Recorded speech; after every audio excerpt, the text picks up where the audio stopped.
Maka bagaimana kita bisa baik kalau kita tidak mau meminta roh Tuhan datang pada kita? Jadi apa yang saya mau katakan? Tuhan itu memberkati kita dengan caranya masing-masing. Maka jangan ingin menjadi ibu ini, ibu itu. Udah, jadi ibumu. Jadi dirimu. Tuhan memberkati engkau. Jangan berkata, enak ya ibu ini. Anak-anaknya rukun, anak-anaknya baik, usahanya maju. Ibu itu dehem sedikit aja keluar duit. Saya watuk-watuk terus malah entek duitnya gitu ya.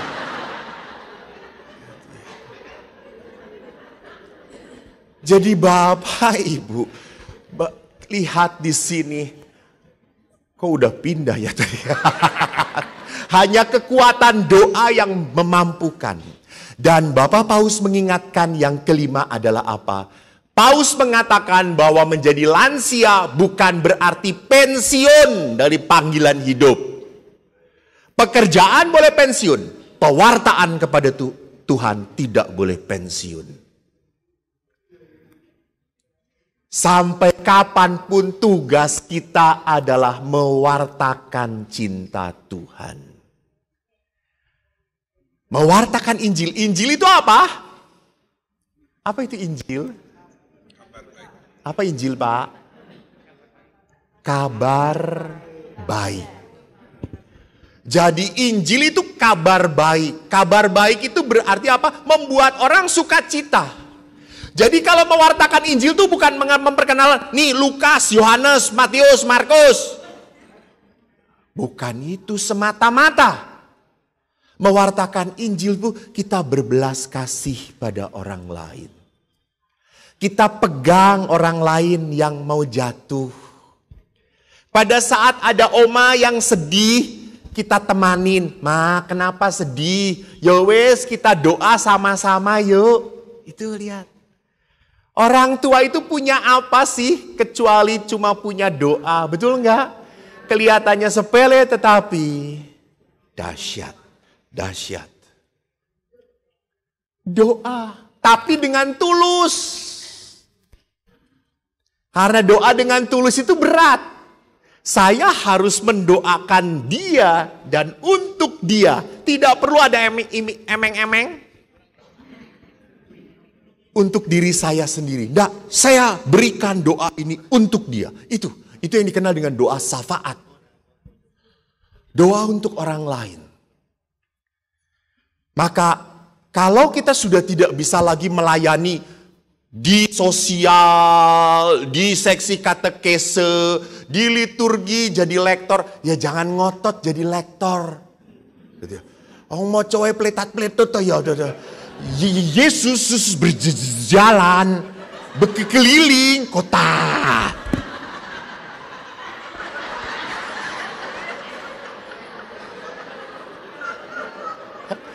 Yang jijik itu ya. Apalagi kalau misal ini ndak nyindir, jangan ada yang tersindir. Gitu ya.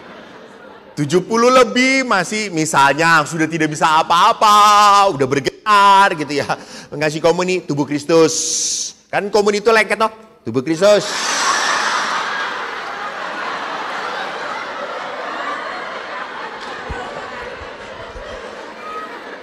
Ayah dah. Malah gila dia. Jadi kita harus melayani Tuhan di dalam tempatnya. Di dalam tempatnya. Di dalam perintah kita. Saya di rumah retret tidak bekerja sendirian. Saya bersama-sama. Ada satu pastor. Dia itu tidak bisa bicara seperti ini. Dia selalu grogi. Kalau dia ngomong tuh gak bisa. Tetapi kalau dia mimpin ibadat, hebat. Di depan anak-anak dia kalau mimpin ibadat, baru mau mulai satu lagu aja anak-anak langsung menangis, tersentuh. Dia punya power di situ. Dia mimpin ibadat bagus, membuat orang langsung tersentuh. Saya mimpin ibadat, anak-anak cengengesan. Sayanya yang nangis. Sayanya yang tersentuh, asem tenan kata saya itu. Ya sudah, akhirnya pada saat memberi ceramah, bagian saya. Bagian doa, lulu yang doa, kamu yang doa. Jadi setiap orang itu melayani di dalam talentanya masing-masing. Di dalam talentanya masing-masing. Ingat beberapa juga di paroki kami masih ada lansia yang tata laksana. Bagus toh, biasanya pagar ayu, ini pagar layu.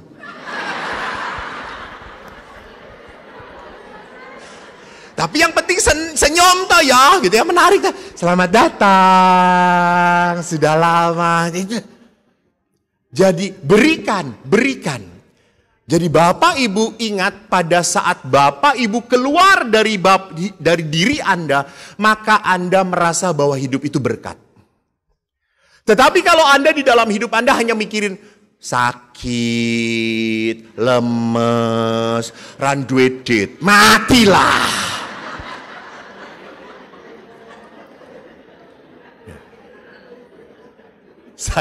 Saya ingat ibu saya, karena ibu saya itu kalau dimintain duit selalu ngomongnya randuedit. Jadi ibu itu kalau, Bu, tumbas niku Bu, orang dedet. Tetapi ibu saya kalau ada tetangga pinjem uang, ada. Kata saya itu, jarene ran dedet. Yo site, yo ono. Sampai akhirnya waktu ibu sakit, saya sudah jadi romo. Saya tanya, ada duit gak? Ran dedet. Ngapusi, mbak romo ngapusi, kata saya itu. Dosa, kata saya. Terus ibu, nyoh.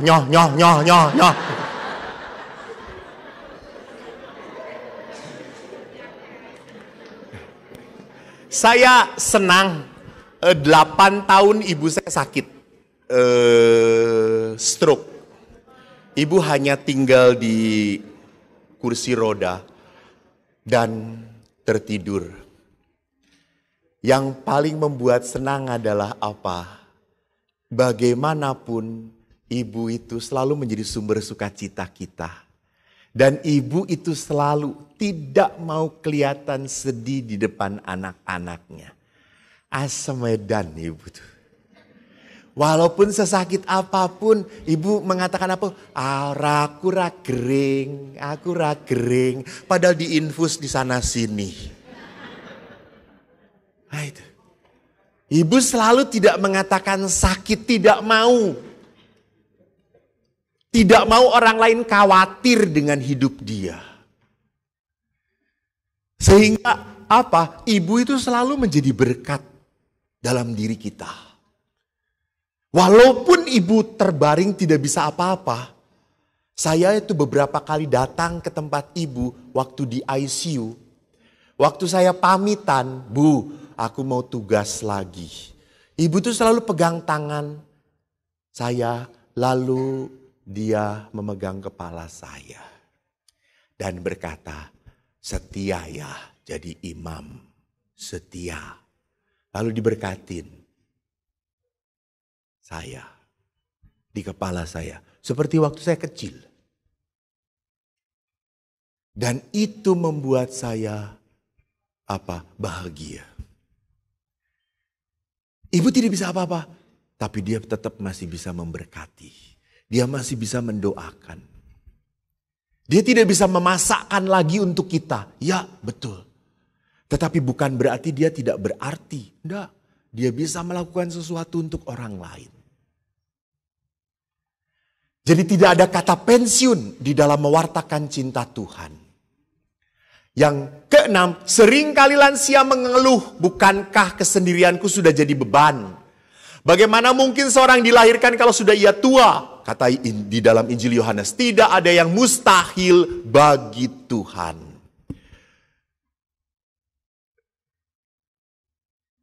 Ku yakin saat kau berfirman. Ku menang saat ku bertandang. Hidupku hanya ditentukan oleh kuasa-Mu. Bagi Tuhan tak ada yang mustahil. Bagi Tuhan tak ada yang tak mungkin. Mujizatnya disediakan bagiku. Ku diangkat dan dipulihkannya. Kalau kita berdoa, bagi Tuhan tidak ada yang mustahil. Percayalah, percayalah. Maka Bapak Ibu nanti setelah istirahat sedikit, kita berbicara tentang internet, HP, gadget. Bapak Paus ngomong apa? Kita jangan terlalu banyak nonton drama Korea.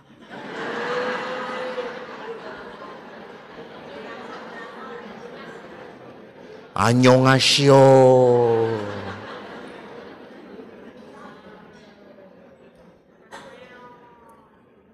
Sarangeo. Bapak Ibu, penuhi hati Anda dengan lagu-lagu rohani. Lagu-lagu rohani. Supaya apa? Jadi kekuatan, jadi kekuatan. Bersenandunglah. Jadi pada saat Anda sedih, puji-pujilah Tuhan. Bersenandunglah. Maka kesedihan itu akan melting. Akan apa? Mencair. Puji-pujian. Jangan malah jengkel, ngedumel.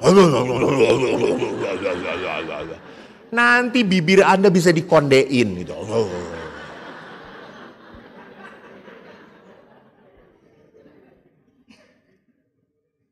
Jadi perhatikan di sini, buka hati, maka apa? Roh Tuhan akan masuk, akan memberkati.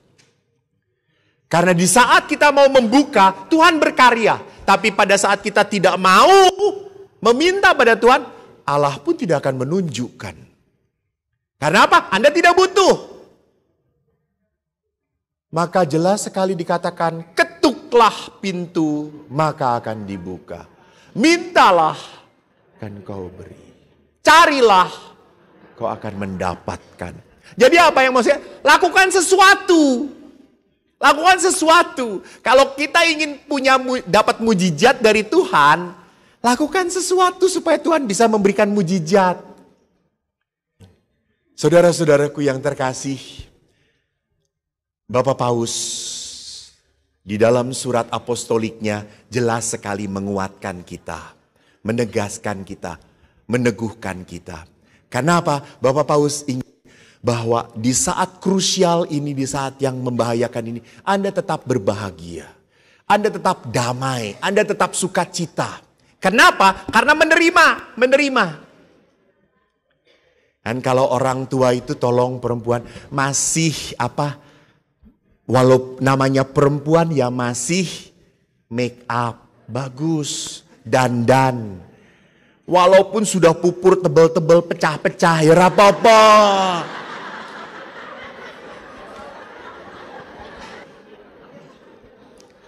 Tapi Bapak Ibu, saya banyak melihat oma opa yang pupurannya sederhana, tetapi apa? Hatinya penuh sukacita. Jadi yang harus diperbaiki dalam batin kita bukan semata-mata wajah, tubuh kita, tapi rohani. Baik Bapak Ibu, saya lihat wajah-wajah yang sudah penuh penderitaan.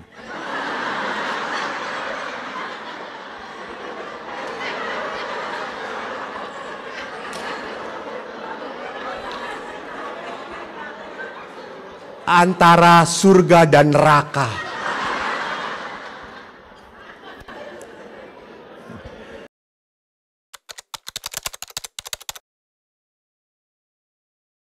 Antara surat pastoral dari Bapak Paus tentang lansia, lalu saya berbicara tentang dunia sekarang, internet. Tidak terlepas, semua ibu-ibu pegang HP, pasti. Sampai Anda tahu betapa menderitanya saya tadi. Tapi gara-gara Romo senyum walaupun menderita. Iya, Romo foto, iya. Tapi saya senangnya foto dengan OMK beda dengan foto dengan tante-tante. Kalau OMK itu dipoto, nerima saja. Mau gendut, mau buram, terima. Awong matanya udah gak jelas kok ya, gitu ya. Kalau tante-tante, dia dipotret kelihatan gemuk. Sekali lagi Romo, sekali lagi gitu ya. Pening aku gitu ya. Bapak Ibu, kita semua punya yang namanya gadget. Kita semua punya. Bahkan kita seringkali karena gadget, kita terlalu asik sendiri. Sampai ke gereja pun dibawa bunyi. Pernah ada seorang emak-emak encim-encim. Dia dapat ulang tahun, dapat hadiah handphone baru. Lalu ikut retret di kami di Pratista. Saya menjelaskan. Handphonenya bunyi. Lalu teman-teman matiin. Gitu. Lalu si emak itu bingung. Karena kan handphone baru. Lalu dia dudukin handphonenya. Apa yang terjadi, handphone itu betul-betul mati total, saudara-saudara. Saking paniknya gitu ya. Ini gimana dipencet-pencet semuanya nggak mati-mati. Akhirnya didudukin sama dia.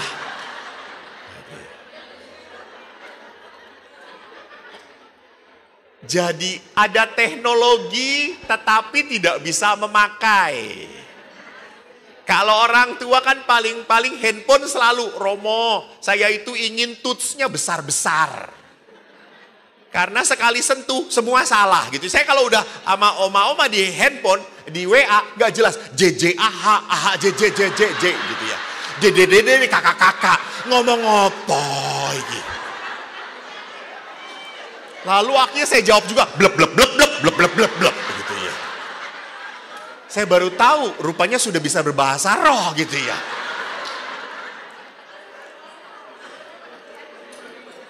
Ya karena tangannya jempol semuanya atau ya gitu ya.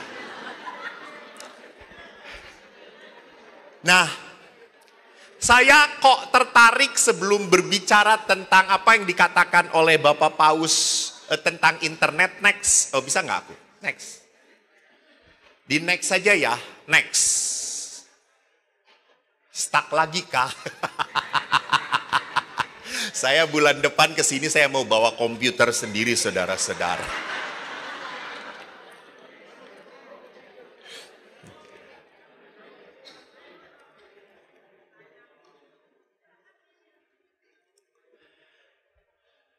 Ya, salah satu yang membuat saya tertarik menjadi seorang imam dan salah satu yang tidak pernah saya tinggalkan dalam doa saya adalah devosi kepada Bunda Maria.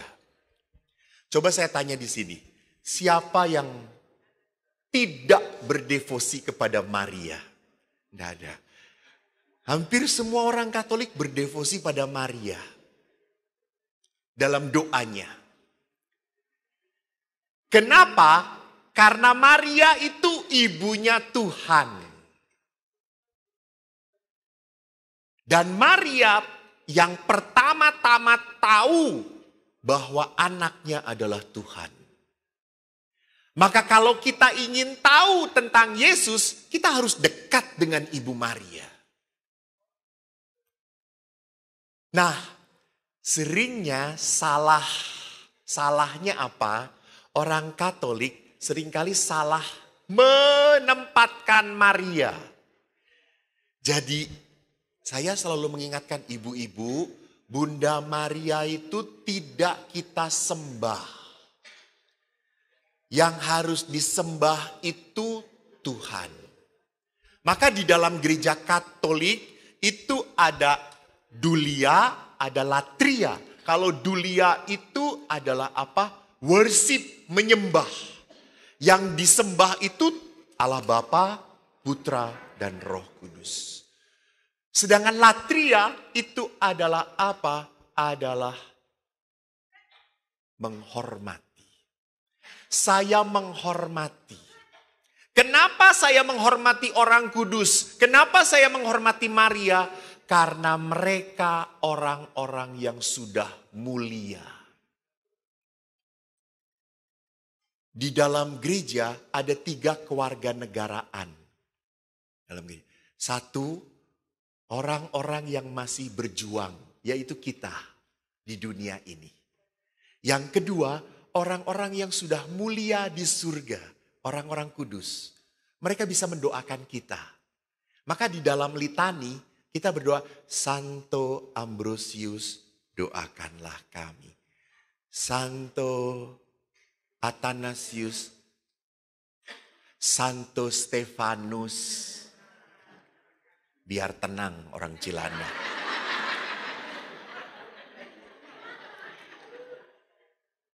Tidak pernah kepada Santa Maria kita berkata, Santa Maria kabulkanlah doa kami. Tidak. Kenapa? Karena bukan Maria yang mengabulkan doa. Allah yang mengabulkan doa. Nah, kita pun tidak hanya menghormati orang-orang kudus, kita pun punya warga yang harus didoakan oleh kita. Mereka sudah tidak bisa berdoa lagi. Siapa itu? Orang-orang yang sedang di api penyucian. Kita selalu harus mendoakan. Maka Santa Faustina selalu menekankan doa bagi jiwa-jiwa di api penyucian. Saya lihat beberapa di sini kelihatannya sudah dari wajahnya cukup banyak janda-janda. Ya, karena apa tadi minta fotonya main neken aja. Itu janda kelihatannya gitu ya. Foto Romo gitu ya.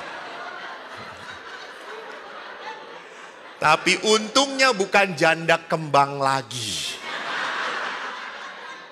Just kidding ya, just kidding. Jadi pertanyaan Anda adalah apakah Anda masih mendoakan suami Anda? Doakan. Aku nggak bertanya. Mari kita doakan. Gitu ya. Saya sangat selalu terngiang-ngiang pengalaman saya dengan ibu sewaktu berapa? 4-5 hari sebelum ibu meninggal. Saya hafal banget karena ibu masuk di ICU, saya senang. Pimpinan saya berkata, kok kamu lepaskan tugas dulu. Kamu urusin ibu kamu. Dan saya tidak lepas jadi pastor. Tugas-tugas saya serahkan kepada teman-teman. Saya nemenin ibu. Karena 3 adik saya sudah menikah semuanya. Mereka sudah punya keluarga. Apalagi adik saya yang laki-laki. Nggak mungkin jaga ibu. Dikuasai oleh istri. Anda tahu toh siapa melototnya yang paling besar? Pah, gak ya? Saya tidak ada satu orang perempuan pun yang menguasai saya. Jangan tepuk tangan Bu, tapi tadi saya dikalahkan oleh perempuan-perempuan gitu ya. Romo sini, cepat sini gitu ya. Iya. Anda tahu polisi aja kalah sama emak-emak, apalagi gue gitu ya. 5 hari sebelum ibu meninggal, saya berlutut di samping ibu. Dan saya ingin membuat ibu tetap senang, tetap bahagia. Saya cerita-cerita, Bu, Saya pegang tangan ibu, Bu, ini tangan yang ngajarin Eko belajar. Ini tangan dulu mandiin Eko, Bu. Terima kasih ya, Bu. Lalu ibu diem. Ibu cuma begini saja. Saya bahagia punya ibu seperti ibu. Lalu saya godain, Ibu, nanti kalau di surga ibu meninggal, lalu masuk surga, ibu boleh nikah lagi. Kalau di surga boleh nikah, cari suami yang ganteng ya, Bu. Supaya anaknya nggak ireng seperti ini. Cari yang dari Polandia, biar putih. Wong bule.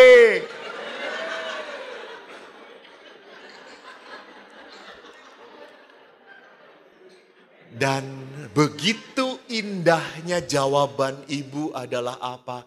Ora, aku tetap golek bapakmu. Bapakmu ki ape, aku seneng, aku bahagia. Jadi rupanya Bapak Ibu yang terkasih, bahwa di dalam perjalanan kehidupan, perkawinan itu membuat kesehatian, kesatuan. Coba beberapa ibu-ibu yang sudah maaf, janda.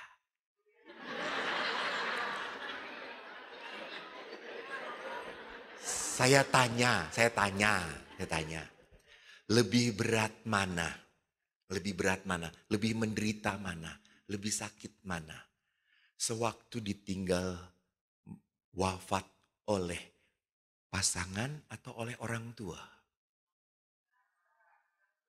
Ya, pasangan, betul. Pasangan. Padahal dia dulunya bukan siapa-siapa. Betul atau tidak? Betul. Tadinya bukan siapa-siapa, tetapi Anda bisa hidup untuk dia. Apa Anda hebat? Karena apa bisa seperti itu? Karena Anda dipersatukan di dalam gereja Katolik. Di mana gereja Katolik mengajarkan, saya akan setia sampai mati. Sampai maut memisahkan. Hebat itu.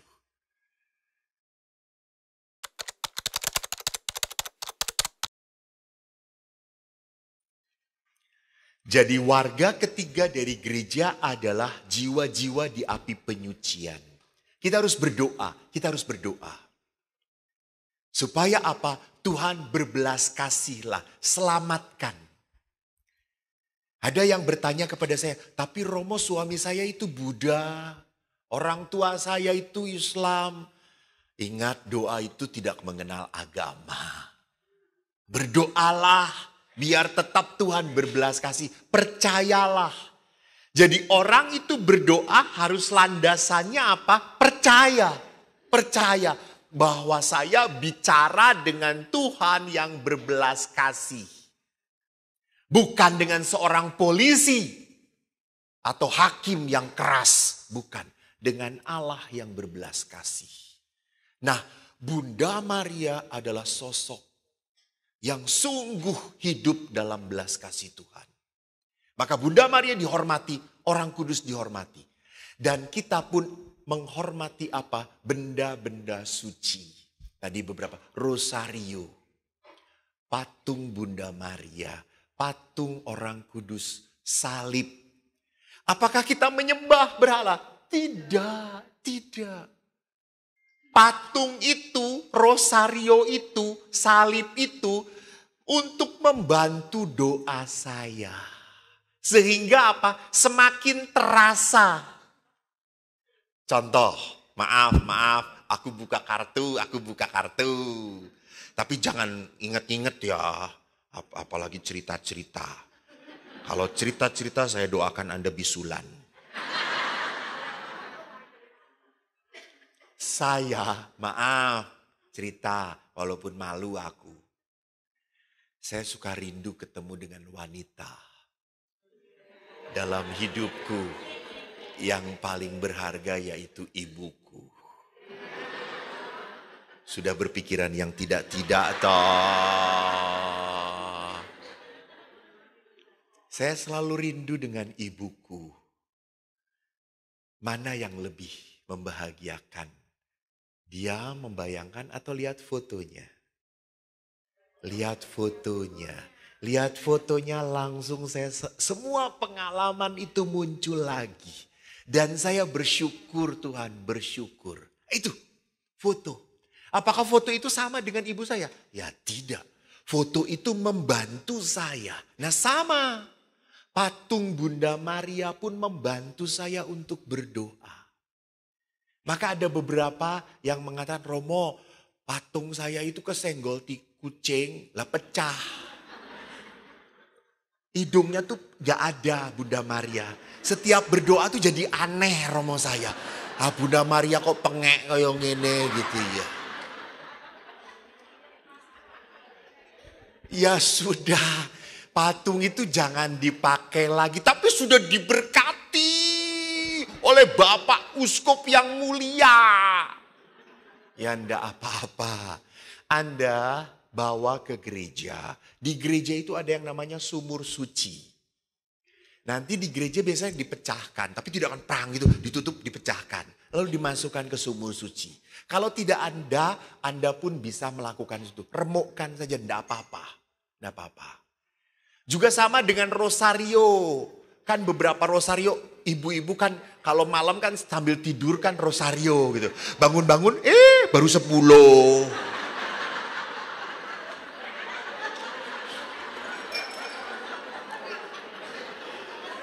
Besoknya lagi 10 gitu. Jadi seminggu 1 rosario gitu ya. Nah, kalau rosario itu sudah putus, ya sudah bisa diremukkan, buang. Jangan buang begitu saja ke tempat sampah, karena benda itu sudah diberkatin. Ndak ilok, apa ndak ilok? Ndak pantas, betul. Ndak pantas, ndak pantas. Nggak pamali sih tidak, ndak pantas. Pamali itu kan berarti nanti ibu pada saat ngebuang tangan ibu putus gitu, itu pamali gitu. Bukan, ini ndak pantas. Nah, tapi ada beberapa ibu-ibu, ada beberapa ibu yang udah ibu itu rosarionya nggak apa-apa Romo, yang 15, yang 16, yang 14 gitu. Jadi cepet dia rosarionya gitu. Terus saya, itu bukan rosario namanya kata saya. Rosario itu 10 kata saya itu. Namanya kok kenapa dia pecah, salah sendiri gitu ya. Gitu. Jadi boleh.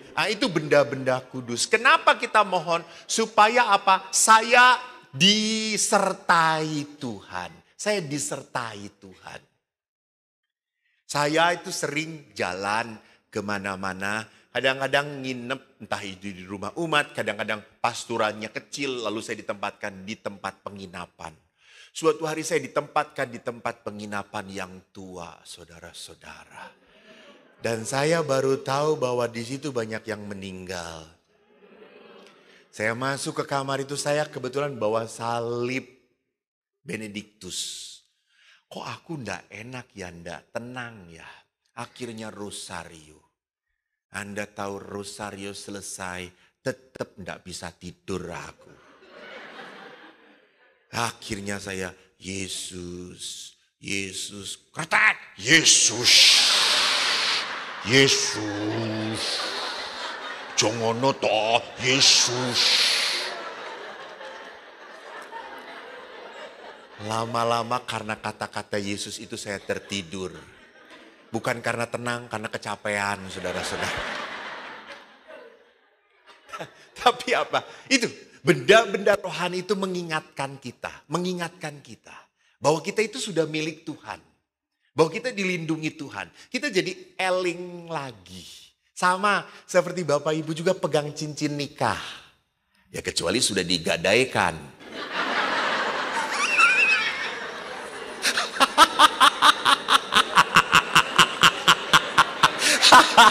Karena beberapa saya tanya, Pak cincin nikah apa? Tuh sudah jadi mobil rumah, tuh sudah jadi rumah. Untuk DP. Mengapa cincin nikah itu dipakai menjadi sebuah pengingat bahwa saya sudah terikat, Sudah terikat. Jadi itu adalah benda-benda yang saya hormati, sekali lagi tidak disembah. Tidak disembah. Nah, ada dua hal tentang Bunda Maria yang saya ingin tekankan. Yaitu pertama, mengapa Bunda Maria itu sungguh-sungguh mendapatkan tempat di hati gereja.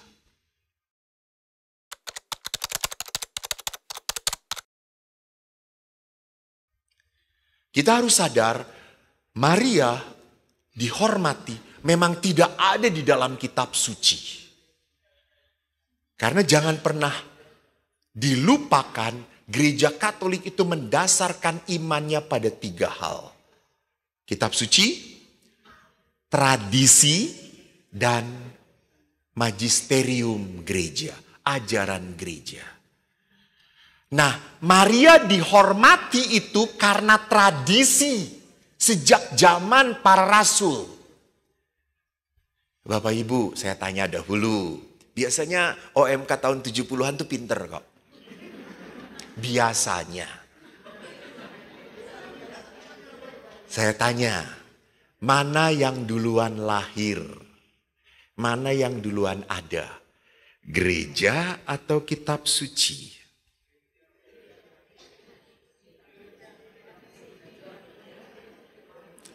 Mana yang duluan ada, kitab suci atau gereja?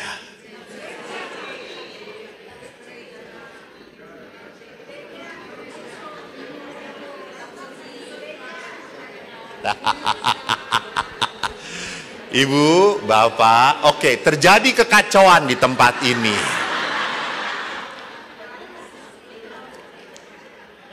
Jadi ingat, kitab suci itu dikanonisasi, dijadikan. Ada kan disebutnya protokanonika dan deuterokanonika. Jadi gereja Katolik itu mengakui 73 Alkitab. Sedangkan saudara kita dikurangi. Dia tidak menerima deuterokanonika. Nah, kitab suci itu dikanonika baru tahun 300-an. Sedangkan gereja ada sebelumnya. Dan Injil yang terakhir ditulis tahun 70 yaitu Yohanes. Jadi mana duluan? Gereja. Dan tidak semua apa yang terjadi dituliskan dalam kitab suci. Itulah tradisi. Maka menghormati Bunda Maria itu tradisi. Maka ada bapak-bapak gereja yang berbicara tentang Bunda Maria. Santo Athanasius berbicara jelas bahwa Maria itu adalah apa? Tabut perjanjian baru. Nah, Maria dihargai di dalam tradisi. Dan tradisi itu terus dipelihara di dalam gereja Katolik. Sampai saat ini.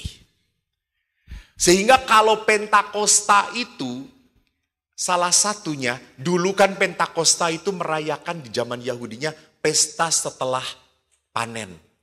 Juga apa? Pesta untuk merayakan perjanjian antara Musa dengan Yahweh di Gunung Sinai. Yang ketiga, Pentakosta itu merayakan apa? Perjanjian Yahweh dengan Nuh pada saat air bah. Nah, pada zaman Yesus, Pentakosta itu dijadikan pesta apa? Roh Kudus turun atas para rasul. Dan tadi saya sudah mengatakan, setelah Roh Kudus turun, para rasul hidup tanpa takut. Hidup total bagi Tuhan. Jadi peristiwa Pentakosta di dalam gereja disebut juga sebagai peristiwa kelahiran gereja. Karena lihat, perikop setelahnya, Petrus berkhotbah dan 3.000 orang Yahudi bertobat. Maka disebut kelahiran gereja. Lalu gereja yang mana? Tentu gereja yang setia pada ajaran para rasul. Satu, kudus dan apostolik. Kita apostolik, kenapa? Karena kita memelihara tradisi para rasul. Itu yang saya selalu inginkan. Jadi orang Katolik banggalah. Bangga.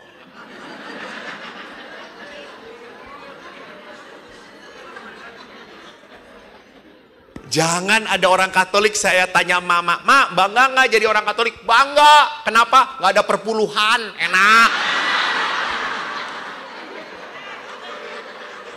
Kurang ajar kata saya.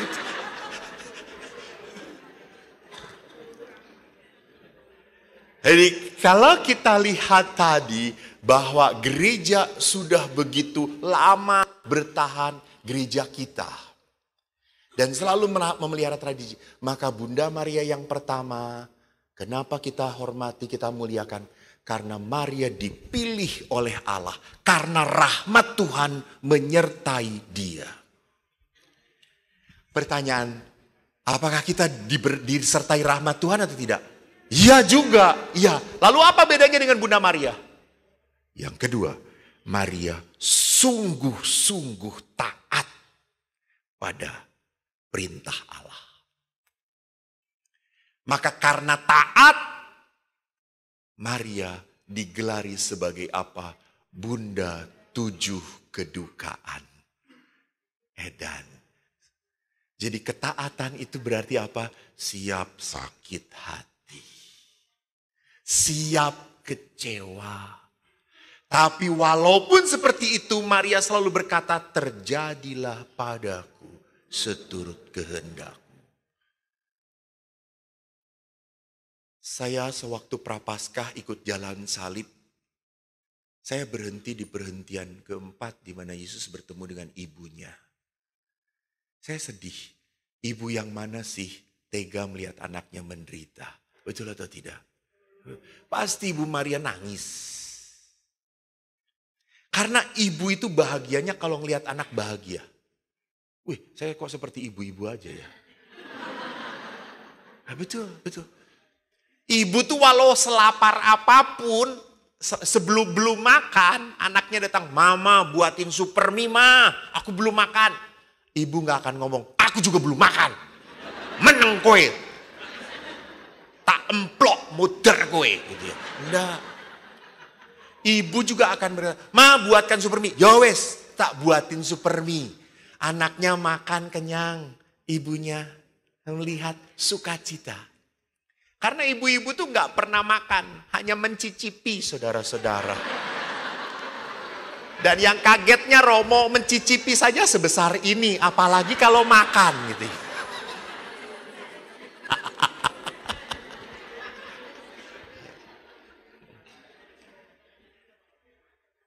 Jadi Maria pun sama.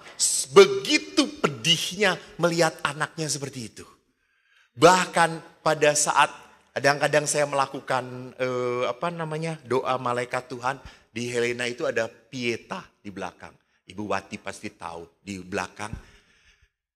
Pada saat saya Maria diberi kabar oleh malaikat Tuhan, maka ia mengandung dari Roh Kudus. Lalu yang kedua, terjadilah padaku seturut perkataanmu. Berat banget.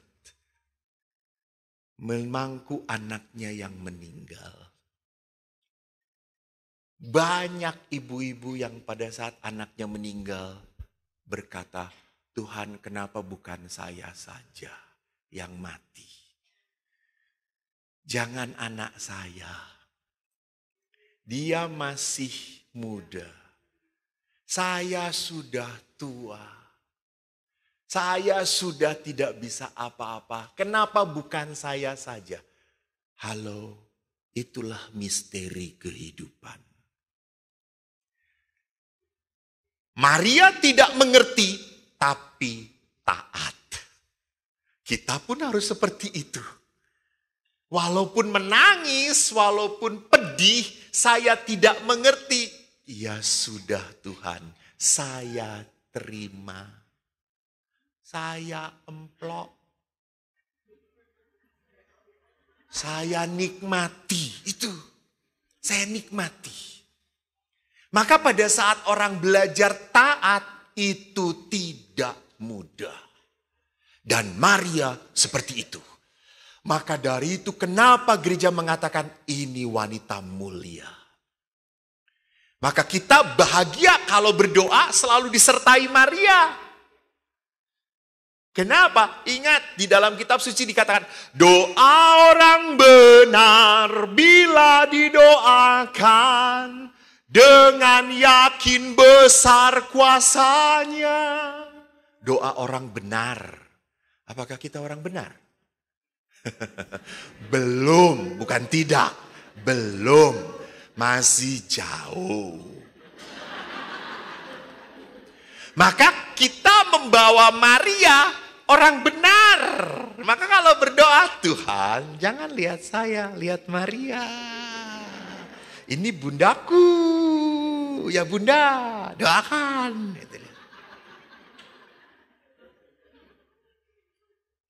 Jadi kita disertai Maria, berbahagia. Bukan berarti kita tidak bisa berdoa langsung kepada Tuhan. Ya monggo, silahkan, silahkan.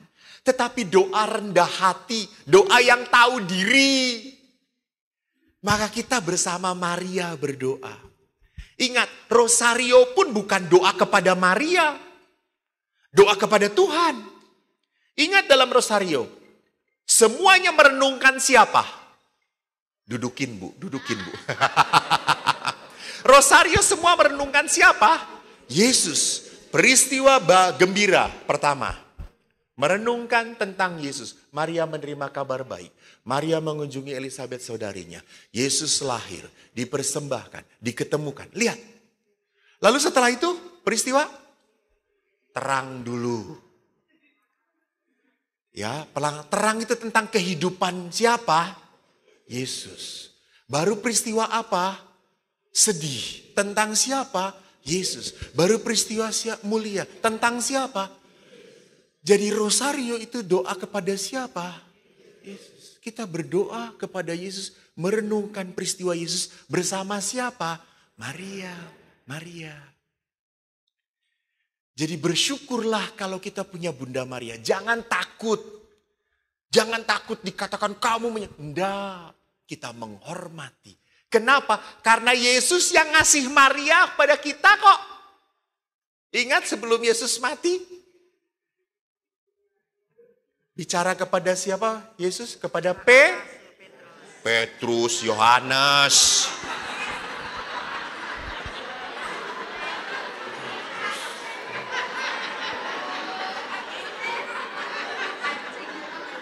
Coba Petrus. Wah, ini penyesatannya kayak gini namanya. Pada Yohanes, murid yang dikasihinya. Anakku inilah ibuku, ibu inilah anak. Yesus menyerahkan Maria untuk menjadi ibu kita. Maka bersyukurlah. Maka tadi kita punya sarana-sarana untuk dekat dengan Tuhan. Untuk datang kepada Tuhan. Ada penolong, orang kudus mendoakan kita. Kita diberi nama baptis. Supaya apa? Mendoakan kita. Supaya yang menjadi pelindung kita itu pun menjadi teladan bagi kita. Maka penting sekali Anda tahu nama baptis Anda dan kisah hidup dari Santo Santa Pelindung. Supaya apa? Bisa menjadi teladan. Dan yang sekarang kita mau bicara, Bapak Paus pun berkata bahwa internet pun adalah berkat dari Tuhan. This is something truly good, a gift from God. Bapak Paus Fransiskus mengatakan, internet bukan setan. Internet itu berkat. Nah pertanyaannya, bagaimana kita bisa menemukan berkat lewat teknologi? Next. Sekarang next. Komputernya hanya bisa berbahasa Inggris, saudara-saudara. Next. Kalau saya berkata, Senglio, nggak bisa, nggak ngerti dia. Dokumen gereja tentang gereja dan internet mengatakan, gereja memandang sarana-sarana ini sebagai anugerah Allah. Jadi kalau namanya anugerah itu adalah berkat supaya orang bisa memuliakan Tuhan. Supaya orang bisa bersyukur kepada Tuhan. Nah, dimaksudkan untuk menyatukan manusia dalam ikatan persaudaraan agar menjadi teman sekerja dalam rencana penyelamatan. Bapak Ibu, karena internet itu banyak hal begitu cepat kita dengarkan. Betul? Indah sekali waktu Bapak Paus sakit, semua langsung mari kita berdoa untuk Bapak Paus. Semua gereja berdoa. Hebat. Satu suara. Mungkin bulan depan akan ada di WA, Romo Eko disunat. Jangan lupa datang bawa amplop ya. Karena bulan depan ada sunat massal. Jadi karena WA ini berita cepat sekali tersebar. Begitu cepatnya orang membantu, orang menolong, cepat sekali. Karena apa? Internet. Karena apa? WhatsApp. Karena teknologi yang berkembang. Gitu. Maka Bapak Paus mengatakan ini adalah untuk mengikat persaudaraan. Kita bisa satu menyatukan doa. Jadi ini nilai positif yang harus dihormati, dihargai. Next.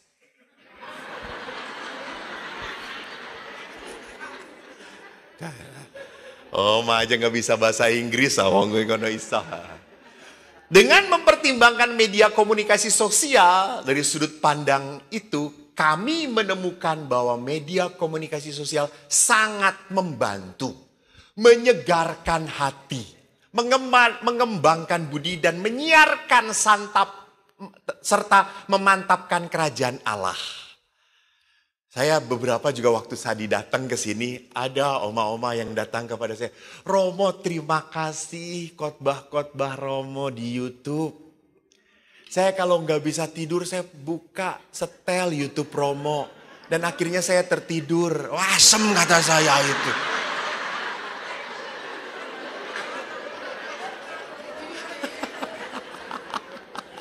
Ya sudahlah kata saya.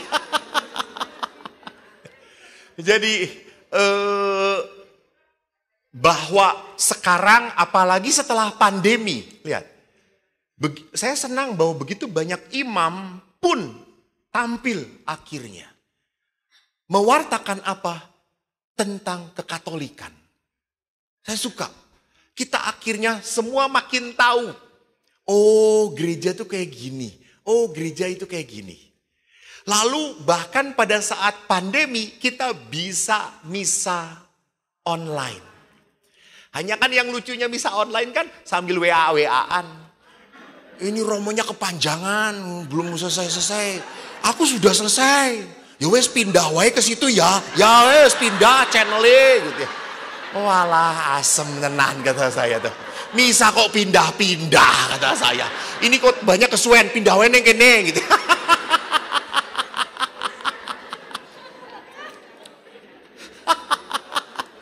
Tapi lebih menyedihkannya adalah apa? Ibu-ibu ikut misa online sambil masak, saudara-saudara gitu mas.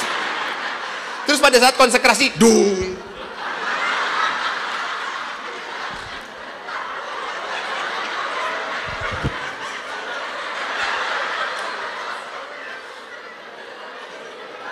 Gak sopan tadi.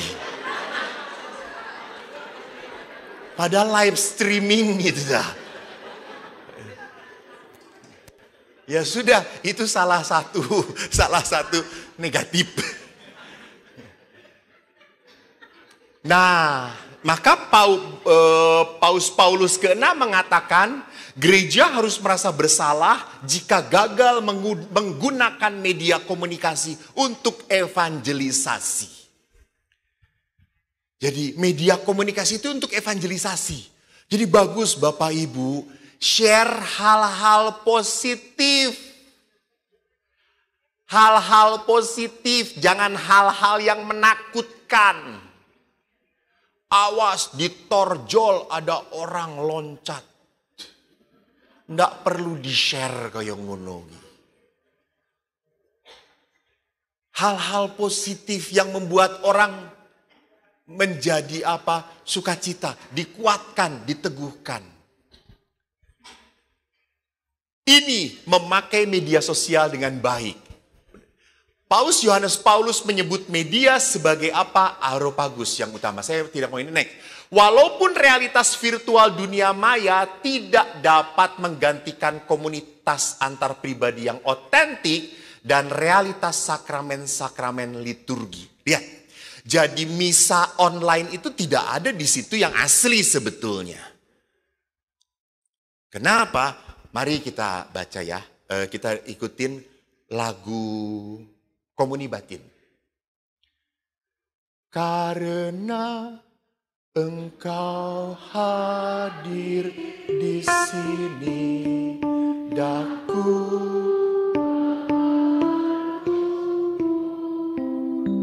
Utuh bagian itu. Awalnya itu gimana sih? Awalnya piye? Yesusku, aku percaya. Oke, benar.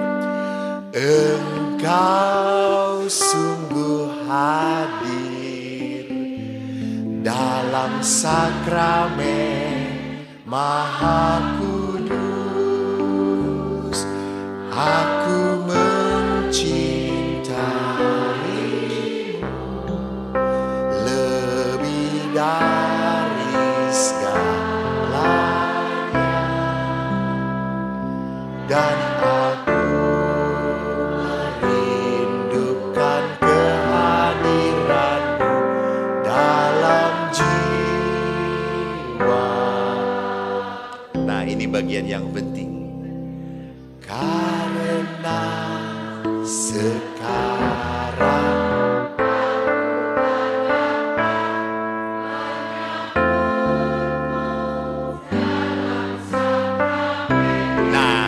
dengerin, oke. Karena aku sekarang tak dapat, maka hadirlah sekurang-kurangnya secara rohani.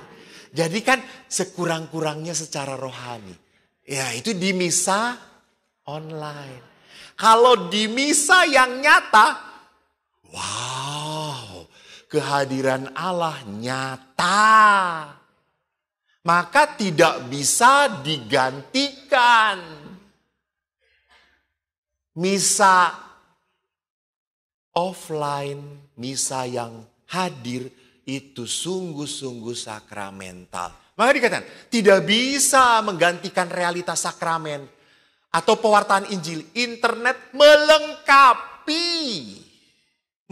menolong kalau orang tidak bisa. Saya pernah ngobrol dengan Monsinyur Kardinal.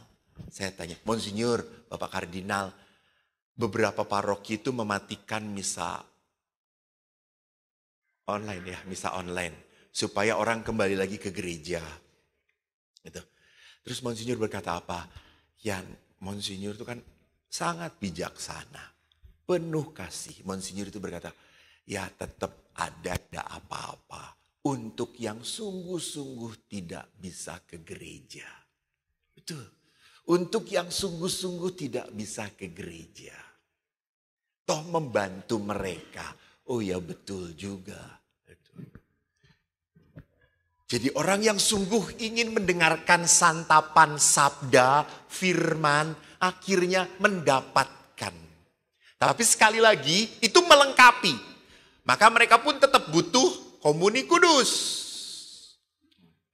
Nah gereja, ini saya. Sekarang apa negatifnya? Hal negatif dalam internet.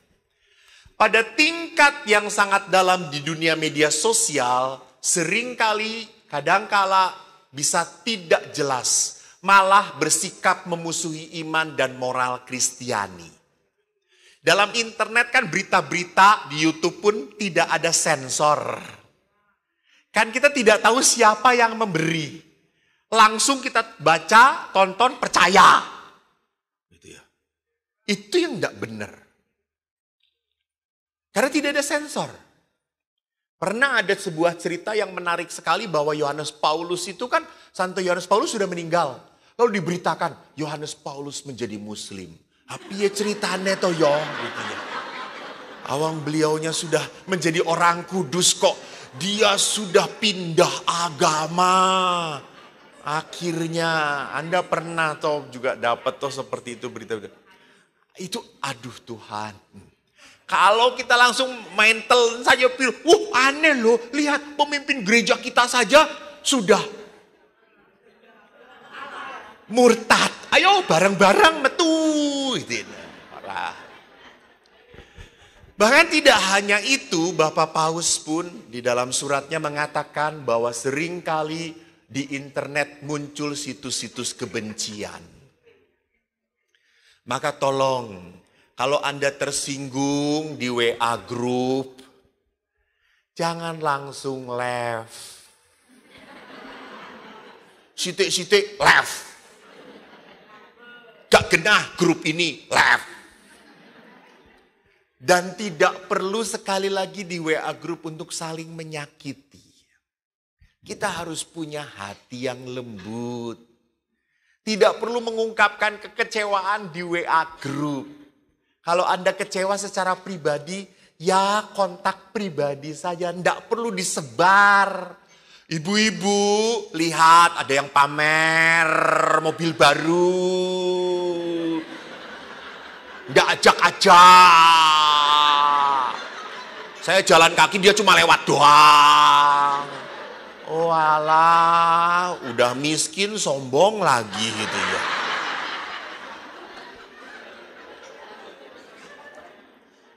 Ya, tidak perlu membuat ricuh, udah tahan. Kita harus belajar untuk menahan diri, Kalau perlu dengan pribadi ya bicara dengan pribadinya. Tidak perlu selemparkan ke grup. Enggak, kita harus belajar mana? Bijaksana.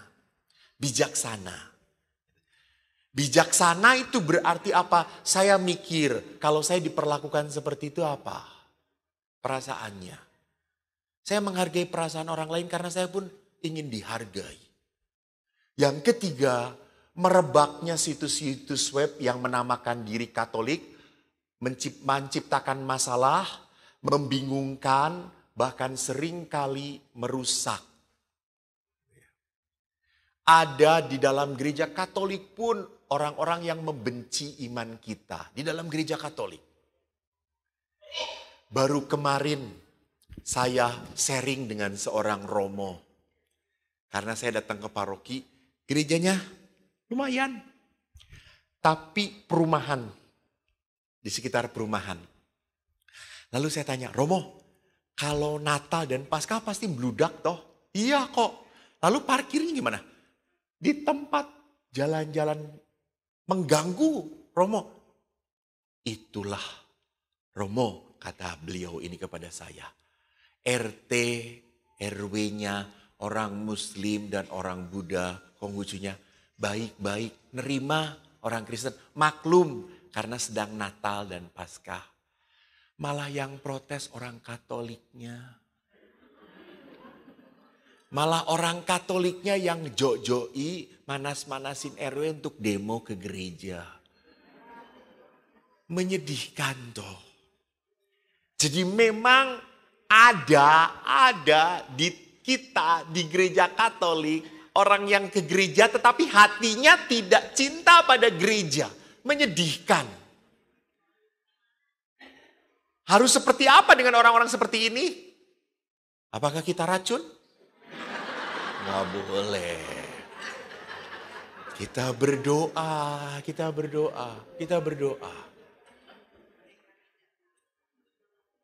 Maka kita bisa menjadi sebuah persekutuan yang indah.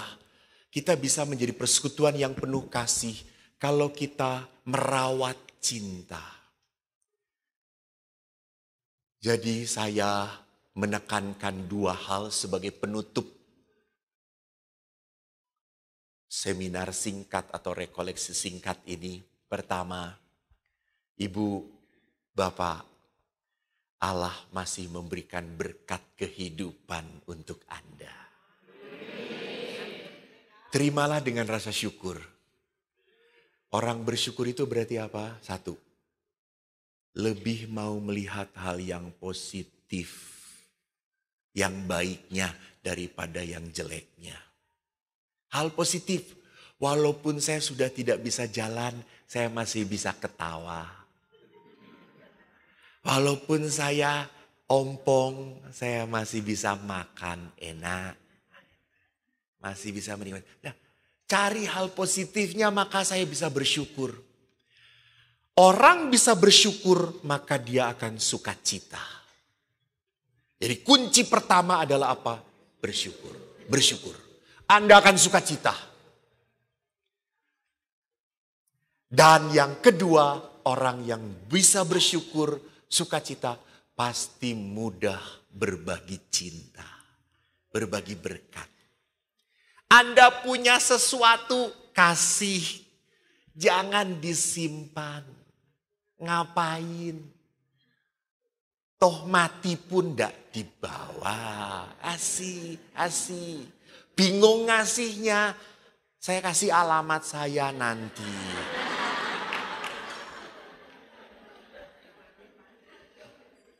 Saya tertarik ada orang muda di Helena, di paroki saya. Orang muda, dia baru kerja tidak terlalu lama. Tiba-tiba datang ke paroki lalu ngata, Romo saya mau menyerahkan sumbangan. Ayo, untuk apa? Ya saya sedang dapat berkat, Romo sedang dapat berkat. Silakan Romo, di sini kan ada anak asak, ada apa? Sedang kadang-kadang kita membangun rumah. Apa sebetulnya? Bukan rumah singgah, membarui rumah itu rumah yang jelek. Renovasi rumah, bisa tolong bantu Romo. Terus saya bilang, kamu anak muda kenapa nggak nabung aja? Saya sudah Romo, sudah nabung, sudah. Lalu ini kebetulan saya dapat bonus dari pekerjaan. Saya nggak butuh apa-apa. Ya sudah, saya berikan saja, ada orang yang membutuhkan. Ini dia. Orang yang hatinya mudah tergerak oleh belas kasihan, pasti Allah pun akan berbelas kasih padamu. Bapak Ibu, terima kasih saya boleh berbagi dengan Anda semua. Tuhan memberkati, saya berikan kepadamu.